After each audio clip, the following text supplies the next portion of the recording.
அனைவருக்கும் அன்பான வணக்கம். வைகுண்ட ஏகாதசி அன்று இந்த 3 பொருட்களை பசுமாட்டிற்கு சேர்த்து கொடுத்தால் 7 ஜென்ம பாவங்கள் நீங்கி 30 முக்கோடி தேவர்களின் ஆசீர்வாதம் பெற்று புண்ணியம் கிடைக்கும். பசுக்கள் இருக்கும் இடத்துல லட்சுமி தேவி குடியிருப்பாள்.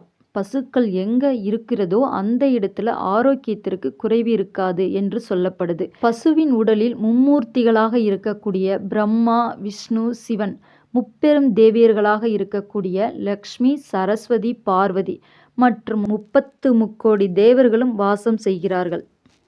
ஒருமுறை பிரம்மதேவன் பசுவை படைத்தவுடன் அதன் ஒவ்வொரு உறுப்புகளிலும் ஒவ்வொரு தெய்வத்திற்கு இடமளித்தார். ஆனால் லட்சுமி தேவி காலம் தாழ்ந்து வந்ததால் தனக்கு இடம் இல்லை. அப்பொழுது பசுவிடம் கேட்டாள், எனக்கும் வாசம் செய்ய ஒரு இடம் கொடு என்று கேட்டாள். அப்போது பசு சொன்னது லட்சுமி தேவியிடம், நீ சஞ்சல குணம் உள்ளவள். எனது உடலில் எல்லா இடங்களும் அனைவருக்கும் ஒதுக்கப்பட்டு விட்டது.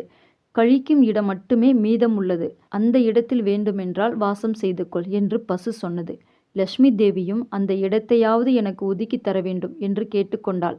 பசுவின் குதத்தில் தனக்காக இருப்பிடத்தை தேர்ந்தெடுத்தாள். லட்சுமி தேவி தேர்ந்தெடுத்த இடத்தைப் போலவே ஆகாய கங்கையும் தனக்கான இடமாக பசுவின் சிறுநீரை தேர்ந்தெடுத்தாள். அதனால்தான் பசுவின் சாணம் லட்சுமியின் அம்சமாகவும் சிறுநீர் கங்கையின் அம்சமாகவும் கருதப்படுது. பசுமாட்டின் பின்பகுதியை நாம் தொட்டு வணங்கினால் லட்சுமி வாசம் செய்வாள், லட்சுமியின் அருள் நமக்கு கிடைக்கும் என்பது ஐதீகம். 30 முக்கோடி தேவர்களும் வாசம் செய்யக்கூடிய பசுமாட்டை கழுவி பசுமாட்டின் பின்பகுதியில் வாலுக்கு மேலே மஞ்சள் தடவி குங்குமம் வைத்து வெள்ளிக்கிழமை தோறும் நாம் தொட்டு வணங்கி வந்தால் மகாலட்சுமி அருள் கிடைக்கும் என்பது நம்பிக்கை.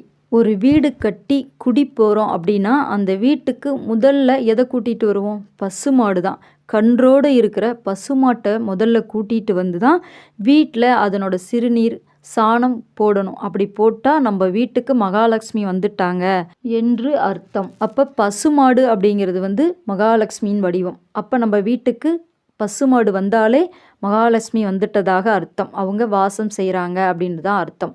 30 முக்கோடி தேவர்களையும் நம்ம வீட்டுக்குள்ள அன்னைக்கு கூட்டிகிட்டு வரோம்.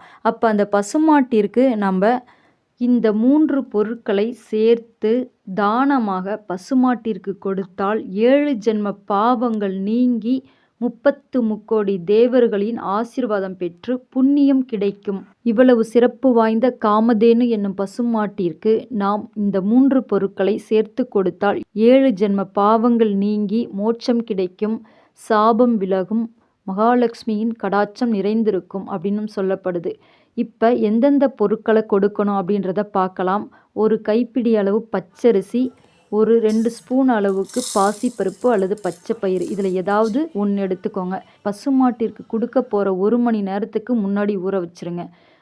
1 மணி நேரம் கழித்து அந்த அரிசி பாசிப்பருப்பு நல்லா கழுவிட்டு ஒரு தட்டில் கொட்டிக்கோங்க. ஒரு 2 ஸ்பூன் அளவுக்கு வெல்லம், நாட்டு சர்க்கரையாக இருக்கலாம் அல்லது குண்டு வெல்லம், அச்சு வெல்லம், எந்த வெல்லமாக இருந்தாலும் சரி, வெல்லத்தை போட்டு நல்லா கலந்துக்கோங்க. உங்கள் கையால் நீங்கள் அந்த பசுமாட்டிற்கு இதை உணவு கொடுங்க, தானமாக கொடுங்க. அதோடு சேர்த்து வாழைப்பழம் ஒன்று கிடைச்சிதுன்னா வாழைப்பழமும் கொடுக்கலாம்.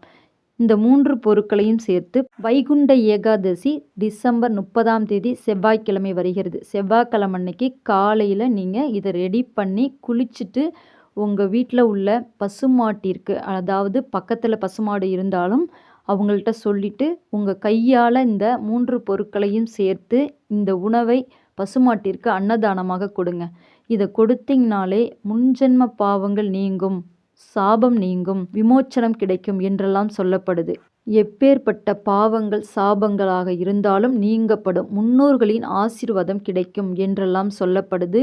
பசுமாட்டிற்கு இந்த பொருளை மறக்காம வைகுண்ட ஏகாதசி அன்று சொர்க்கவாசல் திறப்பு அன்றைய தினத்தில் நாம் இந்த பொருட்களை எல்லாம் சேர்த்து பசுமாட்டிற்கு தானமாக கொடுக்கணும். பாவங்கள் சாபங்கள் அனைத்தும் குறைந்து புண்ணியம் கிடைக்கும். இந்த வீடியோ பிடிச்சிருந்தால் லைக் பண்ணுங்கள், ஷேர் பண்ணுங்கள், மறக்காமல் சப்ஸ்கிரைப் பண்ணிக்கோங்க. வாழ்க வையகம், வாழ்க வளமுடன். நன்றி, வணக்கம்.